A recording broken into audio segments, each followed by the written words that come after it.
Bonjour à tous et toutes. Tout d'abord, je voulais remercier surtout le professeur Cyrulnik de m'avoir invité pour partager avec vous mon expérience de 30 ans dans un travail au Brésil. On a commencé dans une favela, mais maintenant on est au-delà de la favela. Et nous travaillons surtout avec la souffrance qui découle des fractures de liens sociaux.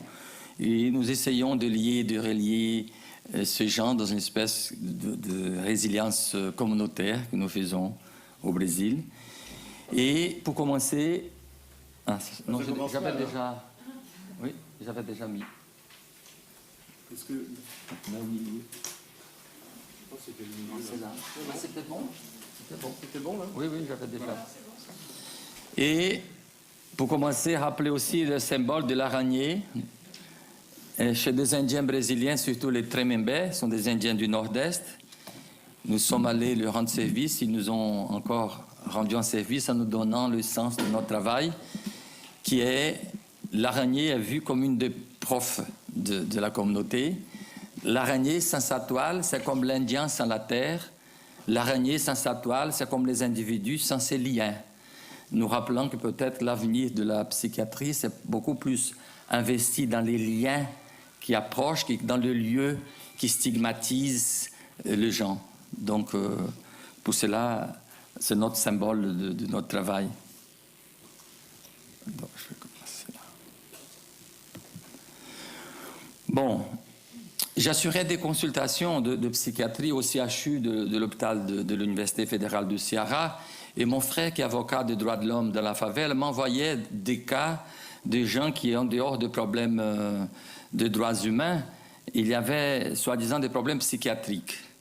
Et tant qu'il était 2, 3, je le recevais à l'hôpital, mais ça augmentait tellement que j'ai dit, on va faire l'inverse, on va le revoir sur place. Alors je suis allé avec mes étudiants de médecine dans la favela pour les écouter et pour voir sur place. Et donc en arrivant, quand nous sommes arrivés là, une trentaine de personnes nous attendaient. Elles venaient nous demander des médicaments, de calmants, des antidépresseurs pour les apaiser. Heureusement que je n'avais pas de médicaments à donner, ce qui m'a obligé d'écouter. Et en les écoutant, je me suis rendu compte qu'il s'agissait beaucoup plus de souffrances à accueillir que de maladies à traiter par des médicaments. Je dis, mais ce n'est pas une maladie, ça. C'est une souffrance. Alors la souffrance, on accueille. Et ça, c'était très clair pour moi.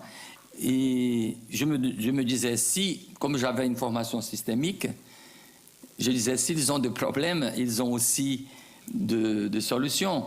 Et ce qui m'a beaucoup touché au départ, c'était une dame qui, dans un moment de relaxation, elle a commencé à pleurer en disant, j'ai eu des images de mon petite enfance, mon père a quitté le foyer, et j'étais l'aîné de 5 ou 6 frères, et ma mère sortait pour aller trouver quelque chose à manger, et c'était moi qui s'occupais de mes frères. Donc, vers 11h midi, maman ne venait pas. Je prenais l'assiette, je faisais la musique pour voir. Ça ne marchait pas. Elle arrivait vers 1h pour manger, apporter quelque chose pour manger. Donc, elle pleurait. Qu'est-ce qu'on a souffert de la famine? Et aussitôt, je posais la question, Madame, qu'est-ce que vous faites aujourd'hui? Alors, l'allure, les yeux qui brillent. Moi, je m'en occupe des enfants qui n'ont rien à manger. Là où j'habite, dans la région de Piauí, c'est au nord-est, encore plus, où il y a beaucoup de sécheresse, il n'y a un seul enfant qui se couche sans prendre une soupe et se lève le matin sans prendre un petit déjeuner. Et qu'est-ce que vous faites? Ah, moi je passe dans des maisons, je demande à quelqu'un me donne une bouchée de riz, l'autre de farine, l'autre donne tomate, et je fais une grande soupe.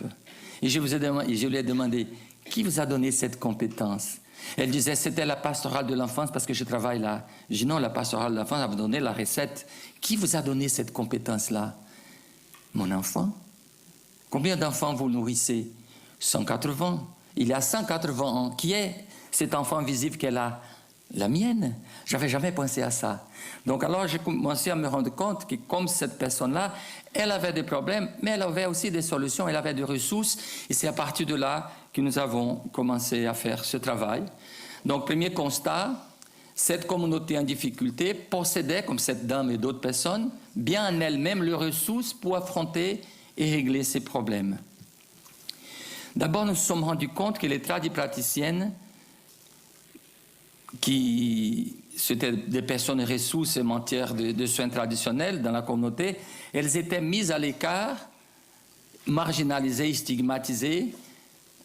Mon travail était plutôt de déneuroleptiser, ils prenaient des médicaments, ils étaient là. Et une fois soignées, elles ont fait partie de l'équipe maintenant.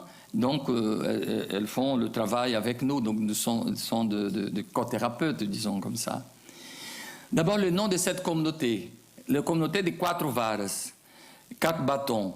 C'était déjà très significatif.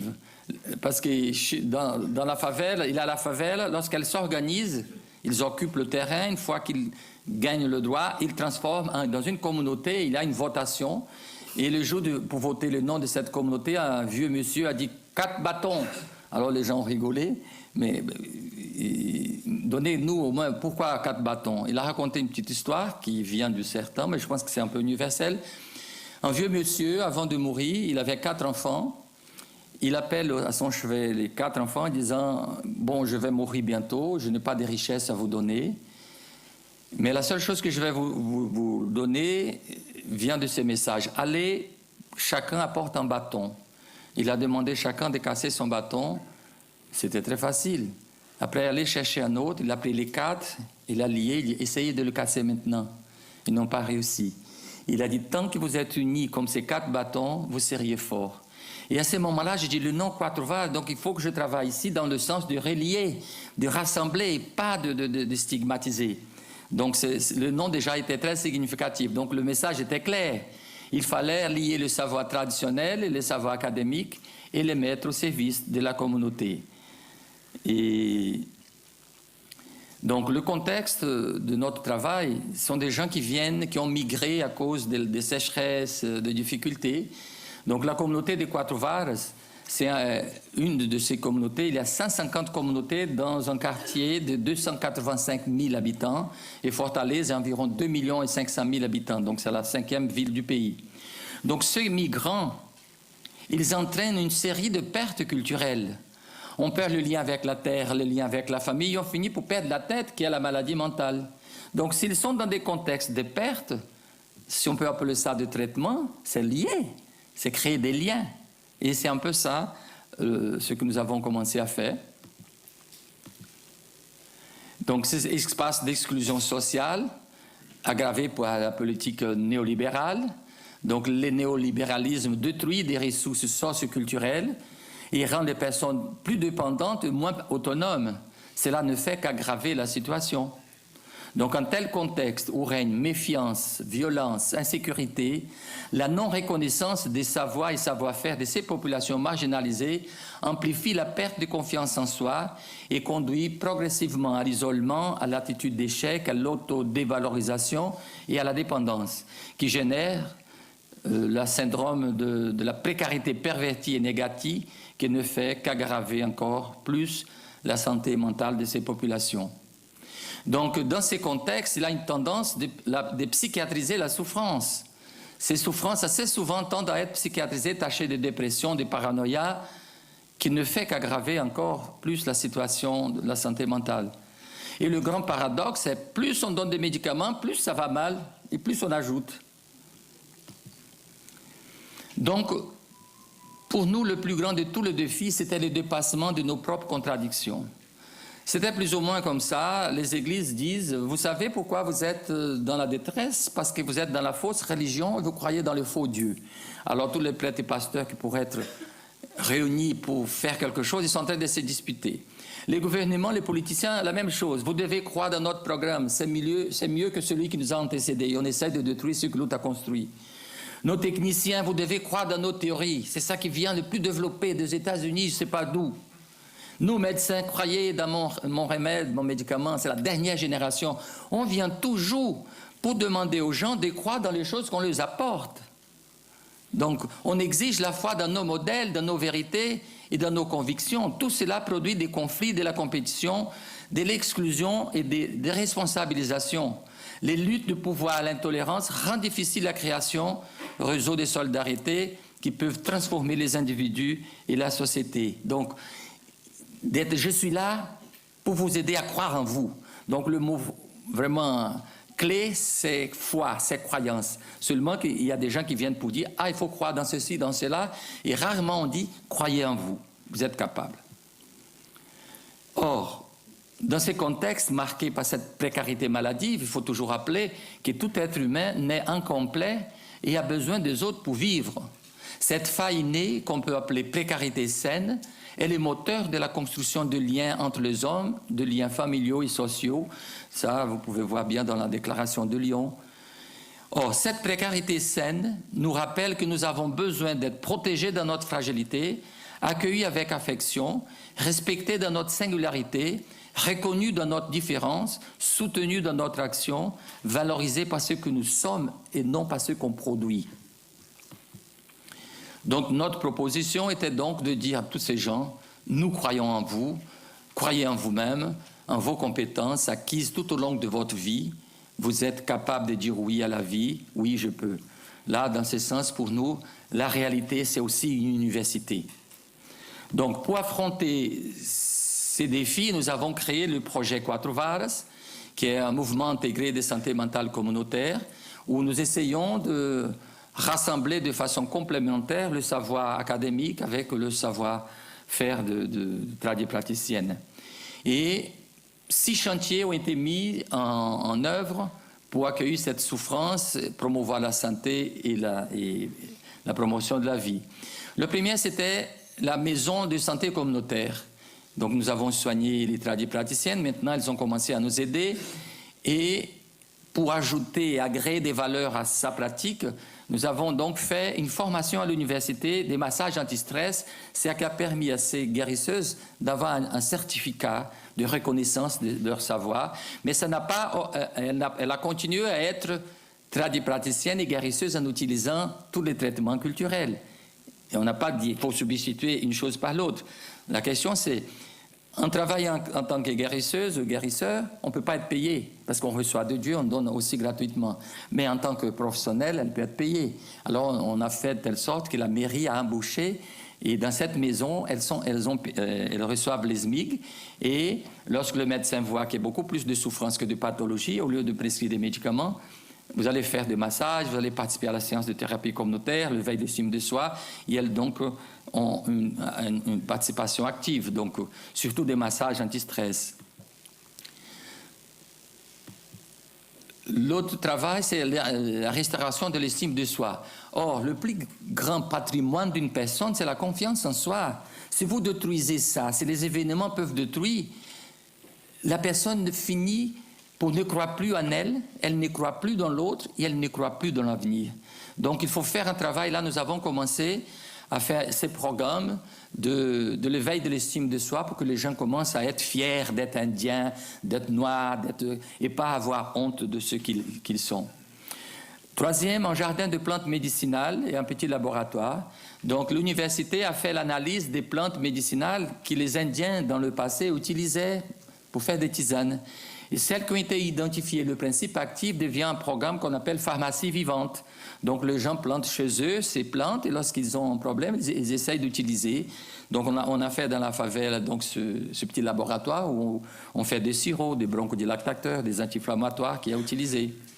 Une école communautaire afin de travailler l'émotion avec les enfants en précarité familiale qui avaient beaucoup de violence, donc inspiré un peu dans la pédagogie de Freinet, avec des gens brésiliens qui ont travaillé là. Nous avons cette petite école pour aider ces enfants à exprimer leur souffrance. Nous avons créé aussi un atelier communautaire inspiré de la technique développée par David Berceli, qui est un Américain, de Treatment Release Exercise, pour le traitement du stress post-traumatique. Il y a beaucoup de gens qui sont traumatisés par la violence. Alors, c'est des choses très simples qui sont organisées aussi au niveau de la propre communauté. Et faire exister chaque semaine un espace pour la reconstruction de liens sociaux par la pratique de la thérapie communautaire, qui est l'objet un peu de notre présentation aujourd'hui. Donc ce sont ainsi progressivement appelées thérapies communautaires intégratives, souvent désignées en France comme espace d'écoute, de parole, de lien. Et lorsqu'on nous demande « mais pourquoi thérapie ?» Le mot thérapie, qui vient du grec thérapei, ça veut dire accueillir chaleureusement. Et ça, ce n'est pas que le professionnel qui doit le faire, c'est une action citoyenne. N'importe qui peut accueillir l'autre avec les ressources dont il dispose. Et ici, qui accueille, qui est thérapeutique, c'est le groupe, c'est la communauté. Donc, nous avons créé donc, la thérapie communautaire, une pratique systémique intégrative de santé et travail social communautaire. Il s'agit de cet espace d'écoute, de parole, de liens, fonctionnant selon des règles précises, pas de conseils, pas de jugements, pas d'analyse, pas d'interprétation. On ne parle d'un vécu et un jeu. Ce n'est pas nous, on. Donc, les règles qui mettent en place, qui garantissent que cet espace qui soit dans la sécurité, qui permettent à partir d'une situation problème dégager un ensemble de solutions à partir d'échanges d'expériences vécues dans un climat de tolérance, de liberté, protégé de toute projection et désir d'influence. Donc, la thérapie communautaire est basée sur deux présupposés fondamentaux. N'importe quelle personne, toute personne, possède en elle des ressources et des savoirs qui peuvent être utiles aux autres. Mais d'où vient ce savoir? Du dépassement des difficultés. Comme cette dame-là qui a dit, elle a commencé à travailler à partir d'une difficulté. Donc, nous sommes tous pareils. Et c'est sur ces bases que les échanges sont résolument horizontaux, puis ce qui est valorisé n'est pas la différence des statuts économiques ou intellectuels, mais la variété d'expériences et de vie. Un homme qui dit « Moi, j'ai perdu l'espérance de faire mon fils sortir de la drogue ». Ce qui nous intéresse là, ce n'est pas la drogue, c'est perdre l'espérance. Et à ce moment-là, on pose la question au groupe, qui de nous, un jour, a perdu l'espérance par rapport à quelque chose? Qu'est-ce que je fais pour la récupérer? Et là, c'est là qu'il va commencer donc, tout le travail de construction de liens. Donc le défi de la thérapie communautaire intégrative, c'est construire dans des espaces publics, parce que jusqu'à présent, on n'a que des espaces privés, dans la confidentialité. Là, non, il n'y a pas de confidentialité. On est dans un espace public, construit des liens d'affection et de confiance, ainsi que des réseaux de soutien social. Sortir de la position d'objet soumis pour devenir sujet actif. Ouvrir une porte d'espérance pour ceux qui ne croient plus en eux-mêmes, dans les autres, dans l'avenir. Et pour nous, professionnels, la thérapie communautaire permet de sortir de la zone de confort pour être interpellés dans notre pratique à revoir nos modèles, nos valeurs et nos croyances et à nous enrichir des apports de personnes considérées jusqu'alors comme ayant besoin de recevoir mais incapables de donner. Comment transformer ces blessures en perles? Donc nous partons d'une situation problème, donc en général on fait l'accueil, qui de vous a un souci à partager? Donc il y a, moi je suis dans la dépression, je ne sais pas quoi faire, mon fils vient de rentrer dans l'alcool et c'est un grand problème, je viens de perdre ma mère, donc il y a une votation, on choisit un thème. Ce thème choisi, donc la personne pendant 15 minutes, 10 minutes, tout le monde pose des questions pour contextualiser et après la question clé qu'on pose c'est: qui de vous a déjà vécu quelque chose de semblable et qu'avez-vous fait pour vous en sortir? Et c'est là que les perles commencent à apparaître. On ne peut pas donner de conseils. Faites ceci. Non, moi, je fais ça. L'autre dit son contraire. Donc il y a tout. Il ne faut jamais chercher les consensus. Sinon, la lutte de pouvoir commence. Il faut rester avec quelle richesse de possibilités. Donc, c'est alors qu'émergent du groupe des stratégies, des manières de faire, des expériences permettant à chacun de considérer les siennes à partir de tous les exemples donnés, les différentes options ou alternatives exposées.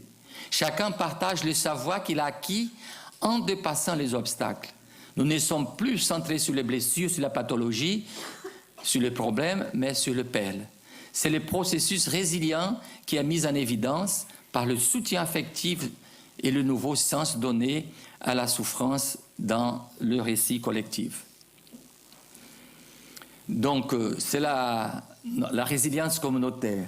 Donc, la confrontation aux difficultés produit un savoir qui a permis ces gens qui sont là, aux exclus, on a mis ici, mais ça pourrait être, de survivre à travers le temps. Ils disposent de mécanismes propres pour affronter et modifier un environnement hostile. Et parfois, on va faire travailler avec ces gens.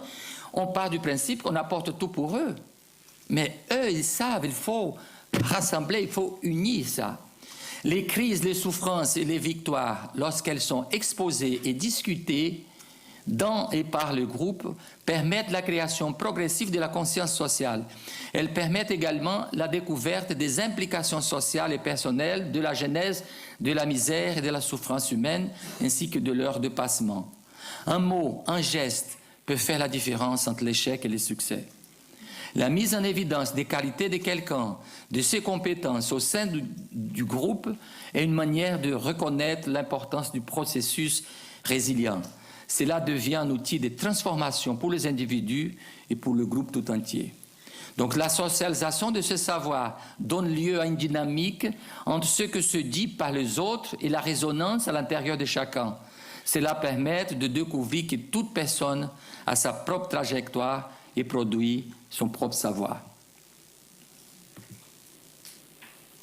Donc la communauté agit là où la famille et les politiques sociales sont défaillantes. Nous affirmons que la solution est dans le collectif et ses interactions, dans le partage, dans les identifications à l'autre, dans le respect aux différences. Nous privilégions toujours le travail du groupe. Je vois dans la favela, j'arrive, je peux voir 10, 12 personnes en consultation privée. Il y a 10 000 qui veulent me voir. Alors autant faire un travail avec 200 personnes à la fois. Et après, ceux qui ont besoin de mon expertise, ils viennent me voir, qui sont 5 ou 6% de gens qui sont là. Donc nous, le professionnel, le thérapeute, doivent être partie prenante de cette construction. Communauté, thérapeute en tire bénéfice. La communauté développe autonomie et insertion sociale. Et nous, le thérapeute, nous nous soignons autant de notre autisme institutionnel et professionnel que de notre aliénation universitaire. Donc tout le monde en bénéficie. Donc pour nous, le plus important, c'est la valeur des questions. Donc dans la thérapie communautaire, on ne fait pas d'analyse, pas d'interprétation, pas de jugement. On ne pose que des questions. Pourquoi? Pour générer les doutes de la certitude. Parce que toute certitude, c'est une prison. Et tant qu'on ne génère pas le doute, il n'y a pas de changement possible.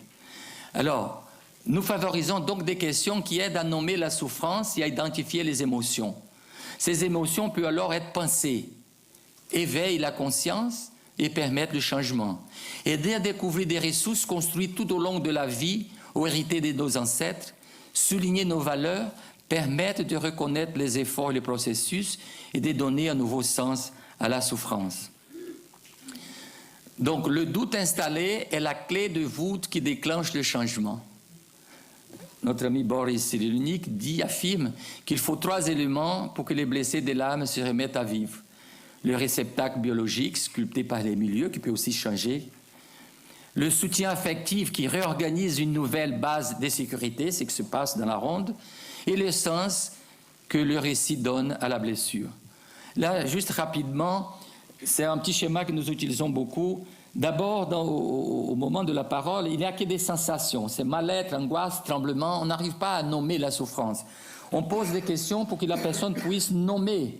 C'est la peur, c'est la culpabilité et la colère. Une fois nommée la souffrance, on peut réfléchir. Mais on ne peut pas réfléchir sur les sensations, le malaise. On ne peut que pleurer, qui fait une catharsis. Donc, la réflexion nous amène à prise de conscience, le changement. Il y a d'autres qui évitent surtout l'émotion, sortant de sensation vers la prise de conscience par un processus de rationalisation. Ce sont les gens qui savent tout, mais ne changent pas, parce que tout est dans la tête, ça ne va pas passer par le cœur, par les émotions. D'autres, en plus, qui ne rationalisent pas, ne passent pas pour les sensations, somatisent, dramatisent l'addiction. C'est une façon d'anesthésier. Mais là, dans le temps, on peut approfondir ça. Donc, comment permettre aux individus de se relier? Parler de son ressenti en jeu, de son expérience au sein de la ronde communautaire, suscite par l'écoute active diverses résonances avec les histoires de chacun et active des processus d'identification. Je viens de perdre ma mère, moi aussi. Immédiatement, tout le monde est le même. Tout cela crée une dynamique qui, en nous référant à Boris Cyrulnik toujours, favorise l'émergence de liens d'empathie, d'intérêt pour l'autre, d'une sécurité dans la relation par l'attachement et aussi la connaissance de soi dans la rencontre avec l'autre, dans l'intersubjectivité. Des liens d'appartenance, d'amitié vont naître et s'étendent ensuite au sein de la communauté. Je découvre le sens de l'humanité que nous partageons. C'est l'émotion qui pour nous, est très important. Parler en jeu implique de regarder à l'intérieur de soi-même, de reconnaître et assumer ses sentiments et de les exprimer. Lorsque je parle des sentiments, je ne peux parler que de miens. Je ne peux connaître et reconnaître que ce que je ressens. À la première personne du singulier, je ne peux parler que de moi. Parler de soi en jeu n'est jamais facile indépendant du contexte culturel. Cela exige du courage et un climat de confiance. Le fait de parler de nous, de nos inquiétudes et de nos souffrances, de ce qui nous fait perdre le sommeil, permet aux autres de se reconnaître non seulement dans notre vulnérabilité, mais surtout dans notre potentiel. Ainsi commence la construction de liens qui aussitôt se transforment en réseau de solidarité et de co-responsabilité, d'où émergent en nous collectifs plus humanisés, constitués de plusieurs jeux conscients. Tout cela se produit des plus belles dès la fin de la ronde et vient parachever les pouvoirs transformateurs de la TCI. C'est très intéressant, lorsqu'on fait une conférence, il y a toujours des gens qui viennent voir celui qui a parlé, et on est débordé. Dans ces séances finies, le réseau se construit et on est dans la solitude. Ils n'ont plus besoin de nous. C'est magnifique pour dire, voilà, ils sont beaucoup plus autonomes. Là, nous avons fait des recherches au Brésil. Par exemple, nous avons fait un travail au niveau de 12 États. Et après, on a fait avec le ministère de la Santé. Et c'est tous presque au même niveau. Stress, c'est le premier, et émotions négatives, peur, insécurité. Deuxième, problème lié à la famille, conflit au niveau de la famille, travail, violence, dépression. Et un peu partout, c'était les mêmes thèmes. Et c'est que nous avons remarqué que 88% de ces gens qui venaient à la recherche d'un médicament, ils ont réglé leurs problèmes dans la ronde. À peine 11,5% ont eu besoin vraiment d'un psychiatre, d'un psychologue. Et lorsque le ministre de la Santé brésilien a vu ça, il a dit « mais c'est génial, on va implanter ça à niveau national ». Donc on a formé plus de 2000 professionnels du programme de santé de la famille qui sont dans tout le pays en train de travailler. Donc la thérapie communautaire, vécue au sein du projet Quatro Varas, s'est avérée efficace et peu à peu s'est étendue dans tout le pays. Actuellement au Brésil, nous avons 46 centres de formation à cette méthodologie. Plus de 30 000 thérapeutes communautaires ont été formés et interviennent dans leur communauté. Et plus de 5 millions de personnes ont bénéficié de ce programme. Donc tout ce savoir-faire que nous avons très progressivement mis en pratique représente fondamentalement un changement de paradigme, un changement de lunettes qui nous invite à aller au-delà de l'individu pour toucher les collectifs, les publics. Voir au-delà des carences, des déficiences, pour s'appuyer sur les compétences acquises par l'expérience de vie et faire surgir les potentiels de celui qui souffre. Sortir d'un modèle qui engendre la dépendance pour créer un modèle qui nourrit l'autonomie et la co-responsabilité. Sortir de la verticalité des relations pour insuffler l'horizontalité. De construire une attitude de méfiance envers l'autre et croire davantage dans les capacités de l'autre. Rompre avec l'isolement tant du savoir scientifique que du savoir traditionnel et du savoir politique. Passer de la solution vient d'ailleurs à la solution se trouve dans la personne, dans la famille, dans la communauté. Rompre avec un modèle clientéliste et promouvoir une conscience critique et citoyenne. Et pour finir, on utilise beaucoup cette métaphore. Donc, une huître qui n'a pas été blessée ne produit pas de perles. Les perles sont le produit des douleurs, les résultats de l'entrée d'une substance étrangère ou indésirable à l'intérieur de l'huître, comme un parasite ou un grain de sable. Donc les perles sont des blessures cicatrisées. Les gens viennent en montrant leurs blessures, on dit « et les perles? Est-ce qu'il y en a? Oui, on va chercher ensemble. » Parfois, je dis « ils viennent en nous montrant les ordures. » Je dis « ah, c'est bien, les ordures, les déchets, c'est la matière première qui nous permet de nourrir les arbres, les plantes pour qu'ils nous donnent des fruits et des fleurs. Alors c'est bien, moi aussi j'ai les miennes, mais je ne vais pas rester là pour classer, pour faire des traitements, pour réduire l'odeur. Non, ça c'est bien. Alors la question c'est qu'est-ce qu'on fait de ce qu'on a? Donc on trouve dans la coquille une substance brillante, la nacre. quand un grain de sable la pénètre, les cellules commencent à travailler et recouvrent le grain de sable de couches et des couches de nacre pour protéger la chair vulnérable de l'huître. Résultat, une perle magnifique. Donc une perle se forme petit à petit. Une huître qui n'a jamais été blessée d'aucune manière ne produit pas de perles, puisqu'une perle, c'est une blessure cicatrisée.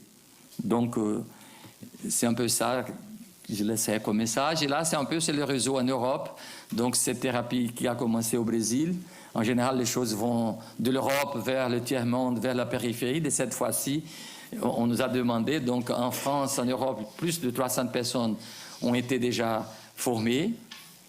Donc il y a environ 40 groupes de thérapie communautaire à Grenoble, Strasbourg, Bruxelles, Vienne, Marseille, Toulon, Romain, Namur, Genève, Lausanne qui se forment. Il y a même une association européenne. Vous voyez là en haut, vous pouvez avoir plus d'informations. Le professionnel ici formé, il y a des médecins, des psychologues, éducateurs spécialisés, assistants sociaux, des familles, ostéopathes, animateurs sociaux, formateurs de travailleurs sociaux de la santé, personnel des crèches. Donc c'est une action citoyenne. N'importe qui peut faire cette formation. Et les responsables bénévoles aussi en France, où ça se passe. Et la formation en France, elle se fait dans l'Institut de formation des travailleurs sociaux à Grenoble, et en Suisse, à Haute École de Travail Social, et à Genève, et en Lausanne, à Haute École Pédagogique. Donc voilà, c'est ça que je voulais partager avec vous, qu'on puisse avoir un peu plus de temps pour discuter entre nous. Donc merci.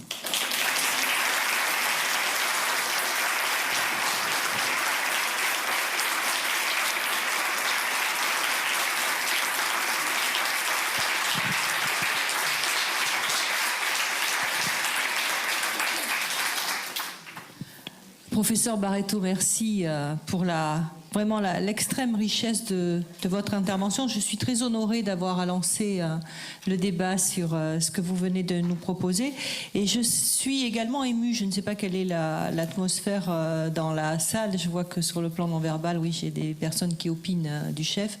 Effectivement, il y avait des moments très émouvants quand on imagine l'énergie, la créativité dont il faut faire preuve pour, face à ces populations en grande détresse, transformer, et évidemment, c'est aussi matinée de poésie, transformer les souffrances en perles.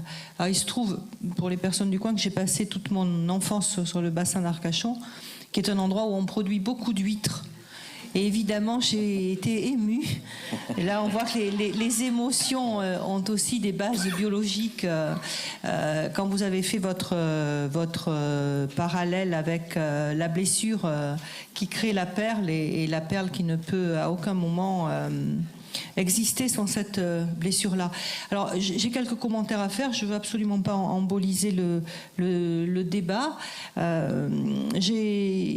D'abord, je trouve que ce dont vous nous faites part, c'est avant toute chose un message d'espoir, d'espérance, disiez-vous tout à l'heure. Hein. Puisque face à des populations qui manquent de tout, qui sont abandonnés à la fois, vous le disiez, des politiques sociales, mais également abandonnés par rapport à leur propre culture, qui jusqu'alors leur servait de racine, et bien néanmoins, on voit bien que face à cet ensemble qu'on pourrait nommer de l'adversité, hein, comme on le nomme quand on parle de trauma, néanmoins beaucoup de possibilités de réinsertion, de penser les choses, etc.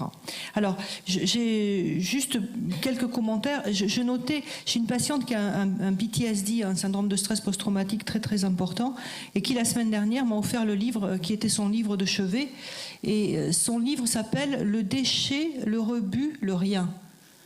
Et j'ai retrouvé dans ce que vous venez de dire, bien sûr, la perception que peuvent avoir certains individus de n'être rien et de ne faire partie, en fait, que des déchets, que des rebuts et des riens. Bon, j'ai pris évidemment ce cadeau comme une preuve de confiance dans le travail que nous faisons depuis quelques mois, mais l'enjeu des thérapeutes est bien là, de passer de la perception qu'ils ont d'eux-mêmes, avec une estime d'eux-mêmes extrêmement basse, à une estime d'eux-mêmes où ils vont pouvoir imaginer trouver des solutions à leurs propres difficultés. Alors il y aurait beaucoup à dire, hein. Je voudrais juste, je pense que vous l'avez aussi noté, je voudrais juste dire qu'il y a quelques phrases qui sont quand même des phrases qui donnent à penser pour longtemps. Toute certitude est une prison, dites-vous. C'est vrai pour nos patients, qui se voient souvent coincés, entourés de murs. Mais c'est également vrai pour nous, les soignants, qui avons parfois des modalités de penser la souffrance de l'autre, qui peuvent enfermer l'autre dans cette souffrance. Et donc je trouve que c'est extrêmement important que vous nous rameniez à l'humilité du thérapeute qui doit en permanence poser des questions sans trouver des réponses. Et puis, dans l'ensemble de ce que vous avez proposé, le travail que vous faites en passant par l'émotion me paraît quelque chose d'extrêmement important, puisque nous, on est aussi dans un centre de traitement du traumatisme psychique, et on voit bien chez nos patients l'impossibilité pour eux, alors de mettre en mots, mais également d'identifier leurs émotions. Et j'aurais aimé que vous puissiez, peut-être une première question, nous décrire un peu comment dans le groupe les choses se passent, puisque j'ai bien compris dans votre TCI qu'un des moteurs, c'est parler en termes de jeu, mais je suppose que dans les groupes dont vous vous occupez, comme dans les patients polytraumatisés que nous suivons, le jeu parfois n'existe pas du tout. Il n'y a pas de mise en mots et d'élaboration intellectuelle. Et quand on essaie de passer par les émotions, il n'y a pas de jeu non plus émotionnel, puisque les patients nous savent nous expliquer qu'ils sont coupés. Ils nous font le geste, ils ne ressentent rien. Il n'y a pas d'accès aux émotions. Alors, est-ce que vous pouvez nous dire un peu comment ça se passe dans un groupe, ce travail pour l'accès au jeu? Là, ce petit schéma, on voit, nous avons trois cerveaux. Le premier cerveau, c'est le reptilien, c'est au niveau des sensations. Donc, on n'a pas besoin de penser, c'est automatique. Donc, le deuxième cerveau, limbique, c'est là qui sont les émotions. Donc, dans mon expérience, tant qu'on n'arrive pas à nommer l'émotion, on ne peut pas réfléchir. On est débordé, on ne peut que pleurer, etc. Et c'est là qui rentre, donc, qui aide bon, je dirai après.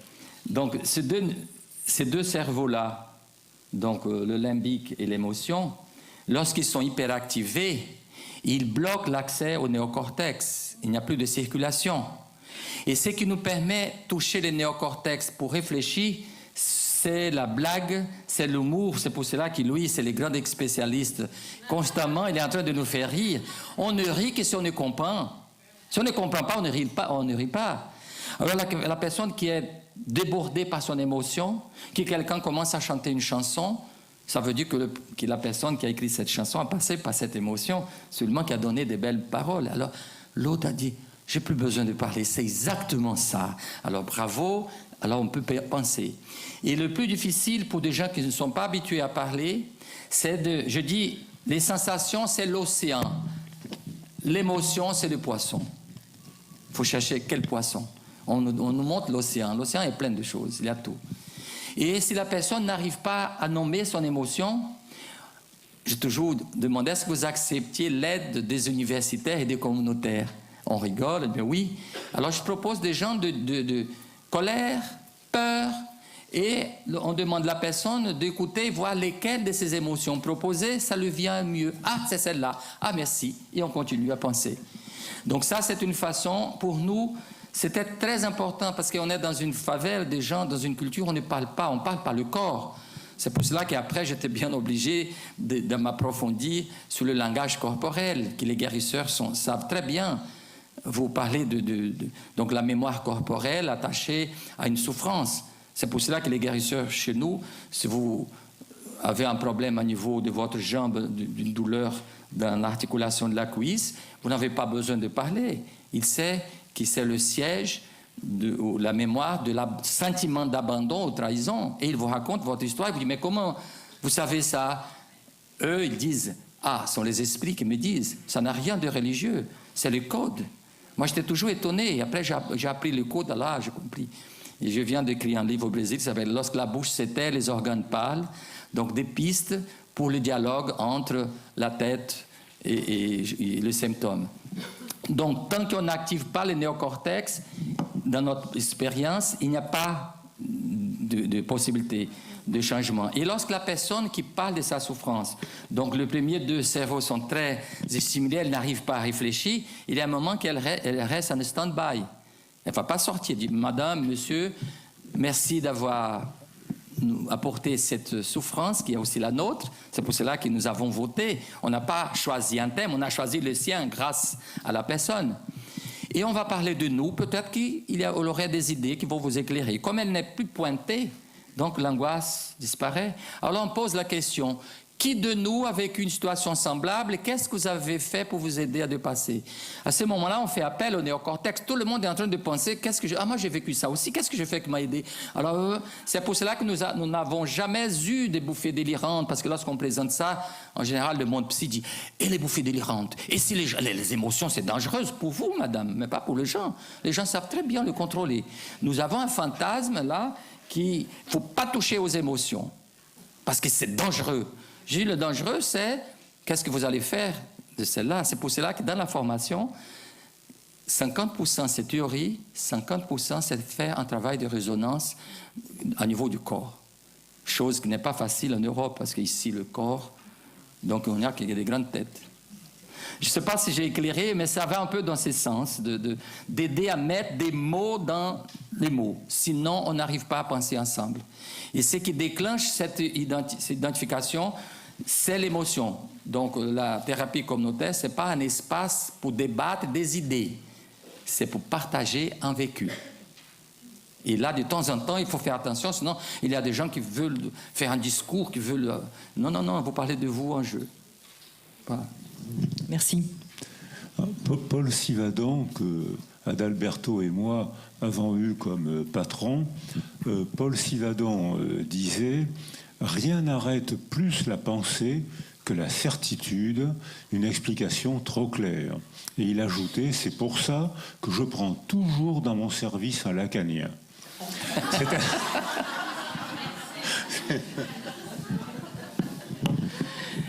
Bien.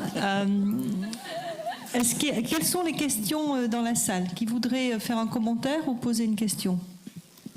Oui, Alain Sautreau. On va peut-être passer le micro. Alain Sautreau. Merci beaucoup de cet exposé magique. Je voudrais savoir comment vous faites avec la violence dans le groupe lui-même et quand les gens vous rapportent des histoires de violence. C'est toujours l'émotion. C'est jamais l'événement en soi, mais c'est comment les gens ont ressenti. Si quelqu'un parle qu'il a été battu, etc., donc on écoute, on parle, on pose des questions, et à un moment donné, qui de nous a déjà souffert une sorte de violence, et qu'est-ce que je fais pour le dépasser? Je parle du sujet violent lui-même, le sujet qui vient avec vous, qui est dans la communauté et qui exprime de la violence, qui manifeste de la violence, qui agit. Lui, il est violent. Oui, lui, il est violent. Ceux ne viennent jamais. Il y a que leurs victimes qui viennent. Hein. Il ne vient jamais dire « moi je bats », etc., parce qu'il n'est pas là. Là sont les victimes, ce sont des gens qui ont souffert de la violence, un vol, un viol, ou n'importe. On traite, ce n'est pas le sujet dans le thème, c'est le ressenti. Parce que c'est très marrant, par exemple, le thème parfois choisi, c'est « je viens de me divorcer ». Ah, mon Dieu, maintenant, je ne sais pas qu'est-ce que serait de moi. C'est la fin, etc. Bon, qu'elle parle. Si elle pleure, il y a une règle. Si quelqu'un est en train de parler, si vous vous souvenez d'une poésie, d'une histoire, d'une blague, vous pouvez la poser. Et alors, on commence à chanter. Et après, on va demander l'autre personne qui dit « Ah, moi, c'était la liberté. Depuis que mon mari est séparé, j'aurais dû faire ça depuis longtemps. » C'est l'autre qui regarde, dit « Mais peut-être c'est mon cas. » Mais on ne va pas lui dire qu'il faut le faire.